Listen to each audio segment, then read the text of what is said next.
My name is Rachel Porter. And last Christmas, my brother threw 2 black garbage bags at my feet in front of everyone. One hit my leg, heavy and cold, and the sound of laughter filled the room like broken glass. My mother didn't move, just lifted her glass and said I'd brought this on myself. I remember the smell of pine, the sound of their silverware, and how silence felt sharper than their words. Eric looked right through me and said, "You and that kid don't belong here." I could hear Missy whisper something about family standards, and my mother nodded as if cruelty was tradition. I wanted to scream, but instead I said, "You can keep your perfect family. I'll keep the truth." The words slipped out soft, but they landed harder than I expected. No one knew I'd already pressed record on my phone when I walked in. Every word, every sneer, every insult was captured. That night, when the snow stuck to my windshield and my hands shook on the steering wheel, I played it back once. Their voices sounded like strangers. My reflection in the glass looked like someone who had finally stopped begging. The next morning, I saved that file in 3 different places. One in the cloud, one on a drive, and one emailed to myself under a new address. I didn't know what I'd do with it yet, but I knew this much: I wasn't going to delete it. Not this time, because they'd taken everything they could touch. But they didn't realize I'd kept what mattered most: proof. And proof has a way of changing who holds the power.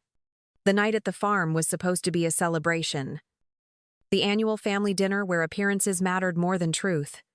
My mother raised her glass and smiled that perfect public smile. Then said, "Rachel should remember she signed away her part of the business for a reason. Some people just aren't built to manage responsibility." Her voice carried the weight of judgment disguised as grace. And the table fell into a hush, sharp enough to slice through the noise. I said nothing, but I felt the familiar burn crawl up my throat. The one that came every time she used family as a weapon. Eric leaned back, his tone casual but cruel. "Some of us build things," he said. "Others just show up when they think there's money left to take." Missy laughed softly, like she was agreeing with a good joke. "You can't blame her, Eric. Some people never learned how to stay." I looked at them and said quietly, "You're right.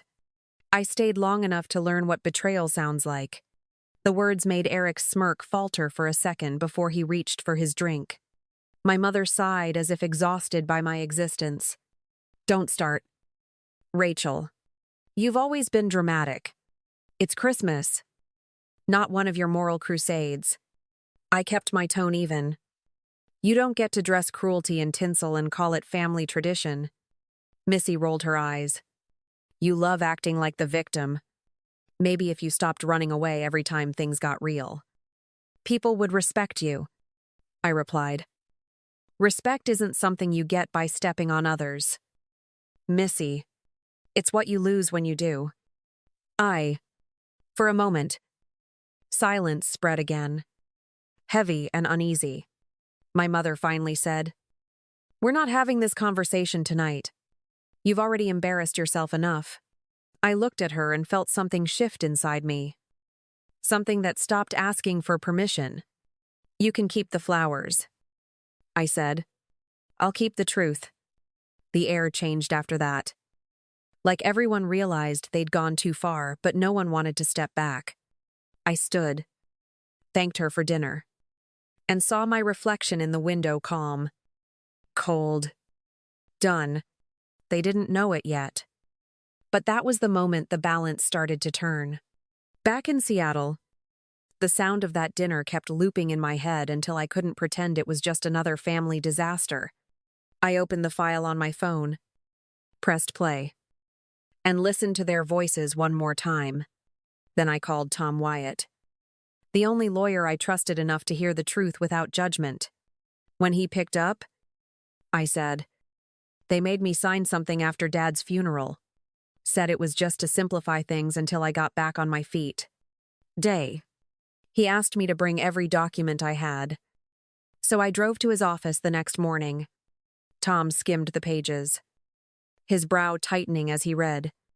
"Rachel, this isn't temporary management," he said quietly. "This is a permanent transfer. They used your trust as a pen." I stared at the signature that used to mean obedience and said, "Then I guess it's time they see what my silence has been worth."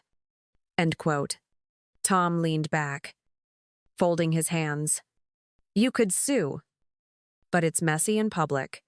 They'll spin it as family drama. Are you ready for that?" I told him. "I'm not chasing their approval anymore. I'm chasing what's mine." He studied me for a moment, then nodded. "Then we start by finding where their leverage really lies." I said, "If they built their world on lies, I'll make sure the truth pays rent."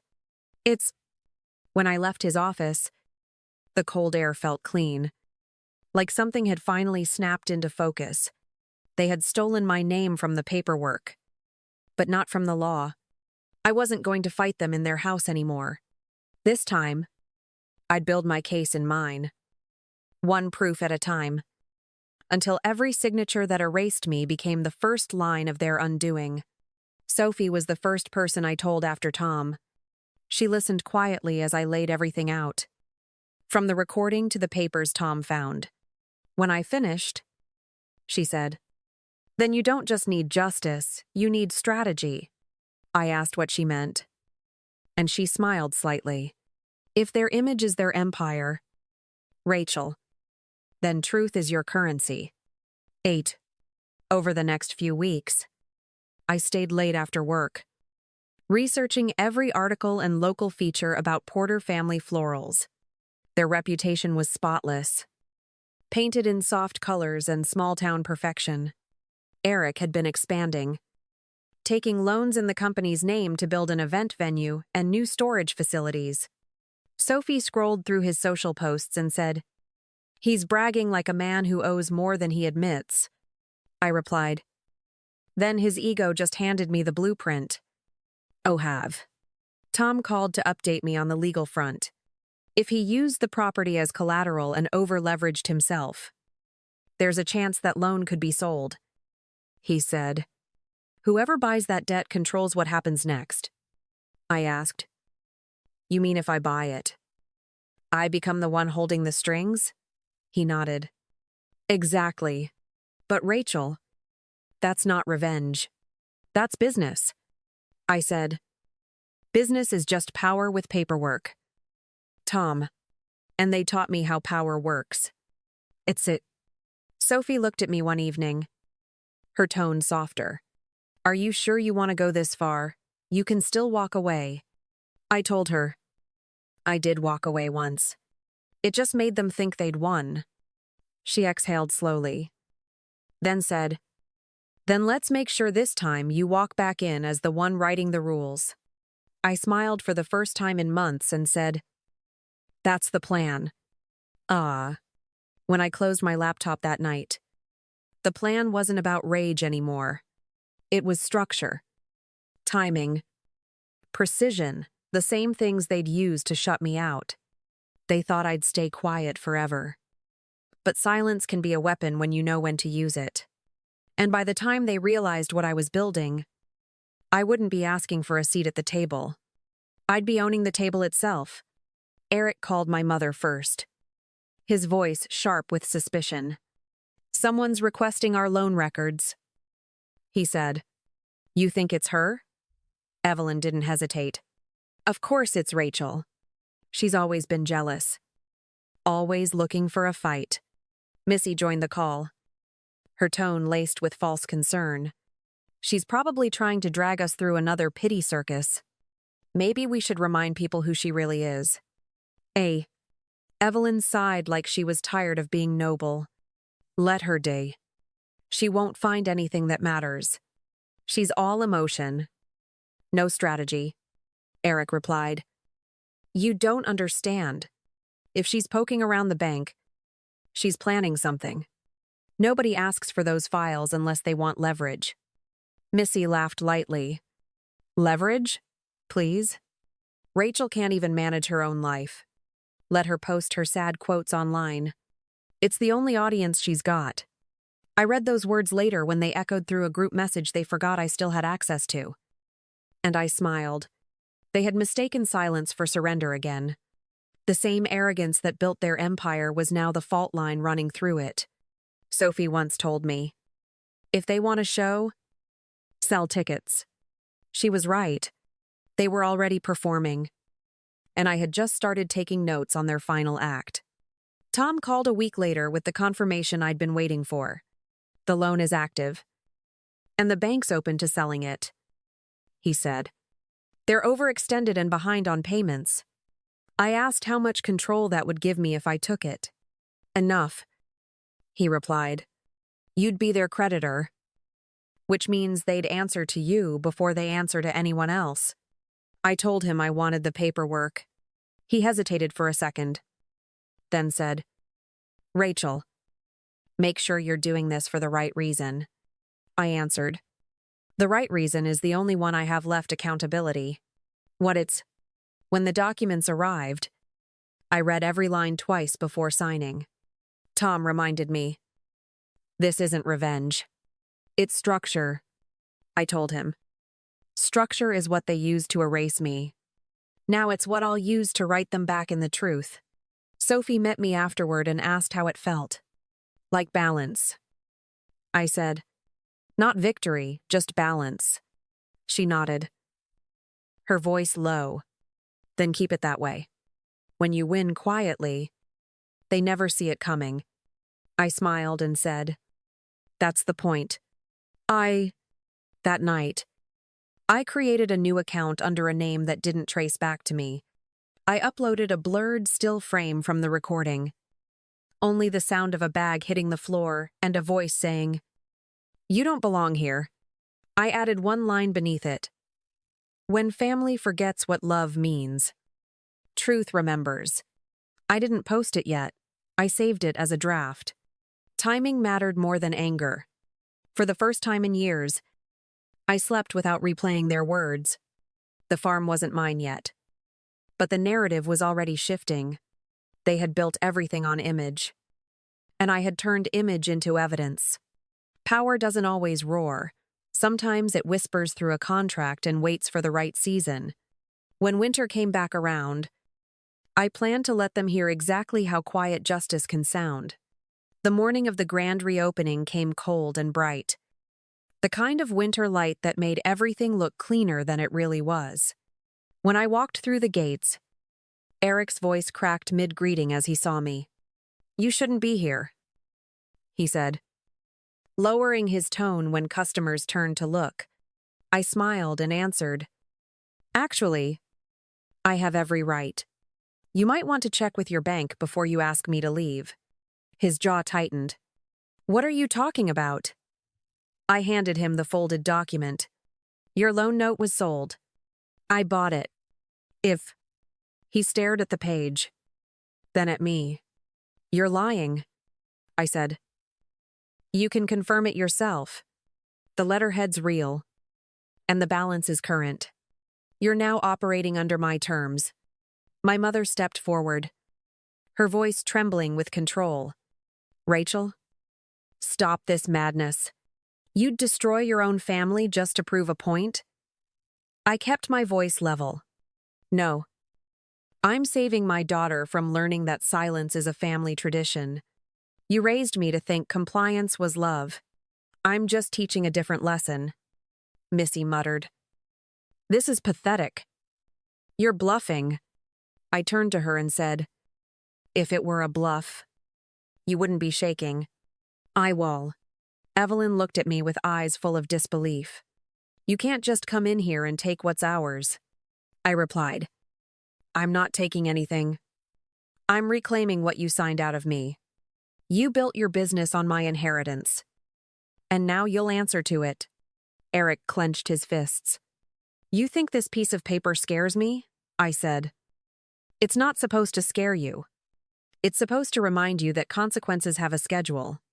He laughed bitterly. "So what now? You shut us down?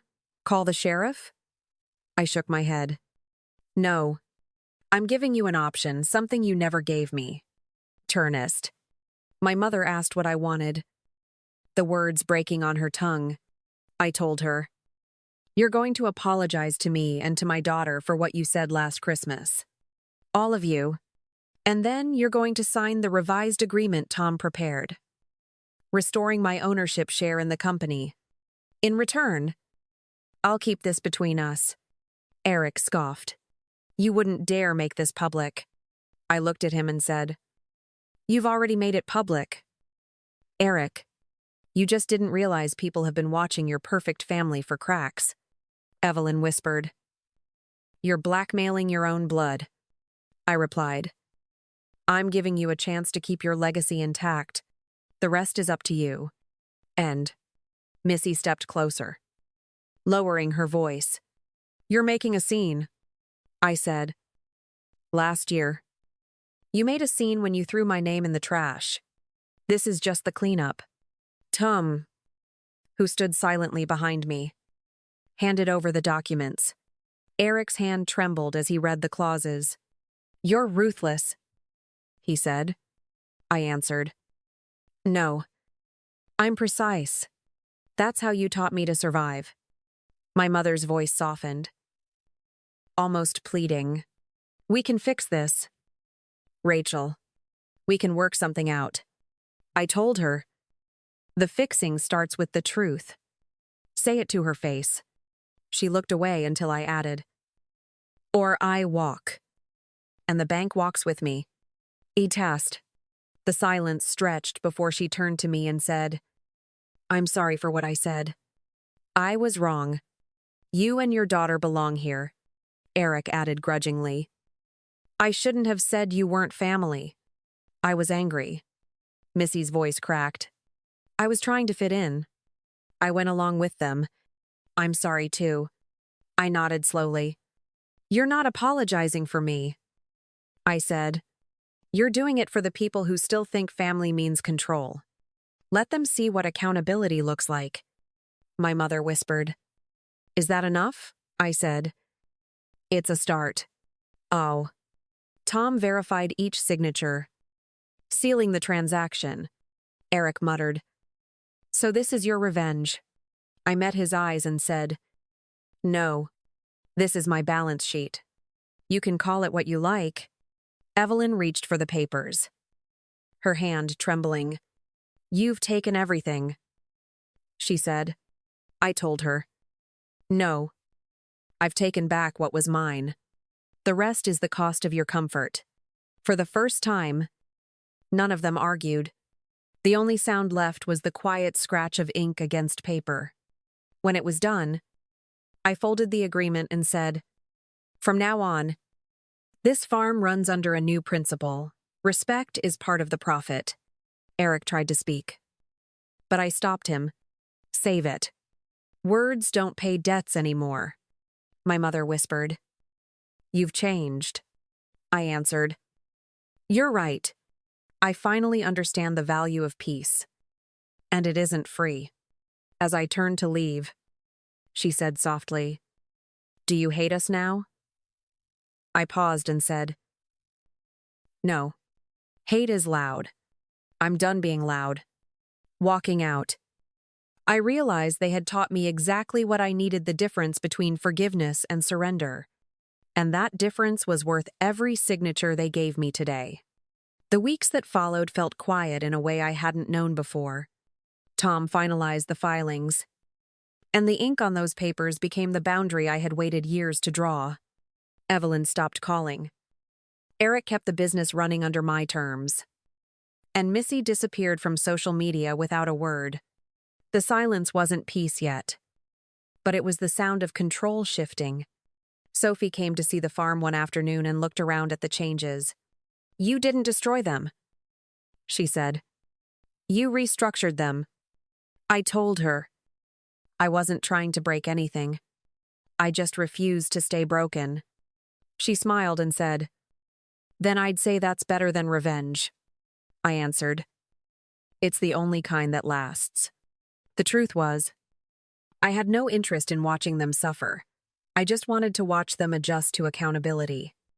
By spring, the business had a new policy: no unpaid labor, no silent exploitation, and no family favoritism. People started talking about how different it felt, how real it finally seemed.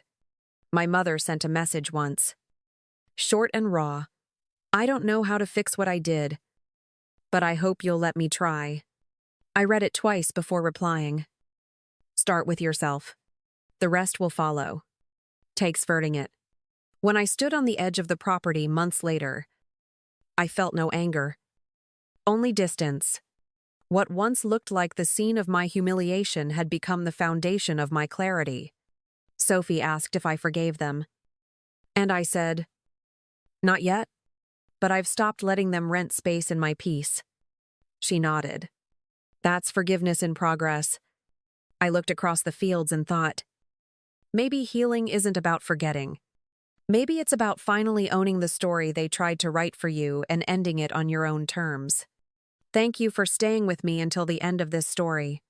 If you've ever rebuilt yourself after being underestimated, you already know how power quietly returns to those who refuse to give up.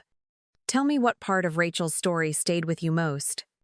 And if you believe silence can be strength, subscribe for more.